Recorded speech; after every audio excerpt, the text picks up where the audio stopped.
Hallelujah, praise the Lord. I bring greetings to you all in the name of our Lord Jesus Christ of Nazareth.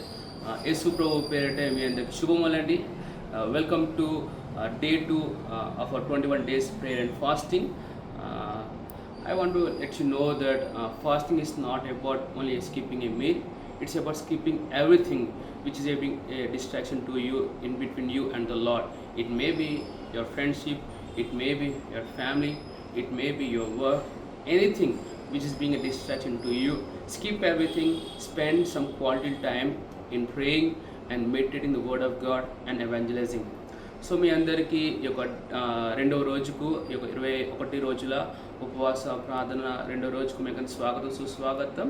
ఉపవాసం అంటే కేవలము భోజనమును పక్కన పెట్టడం మాత్రం కాదు, కానీ ఏదైనా నీకు దేవునికి అడ్డలాగా ఉంటే అది నీకు స్నేహం అవ్వచ్చు, నీ కుటుంబం అవ్వచ్చు, లేకపోతే నీ పని అవ్వచ్చు, ఏదైనా అవ్వచ్చు, ప్రభువారికి నీకు అడ్డంగా ఉంటే దాన్ని పక్కన పెట్టి దేవునితో ఏకాంతంగా బైబిల్ చదవడంలో, ప్రార్థనలో, సువార్త ప్రకటనలో ఇక సమయం కేటాయించవలసిన కోరుచున్నాను.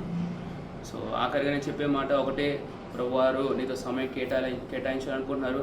God wants to spend some quality time with you. Praise lord.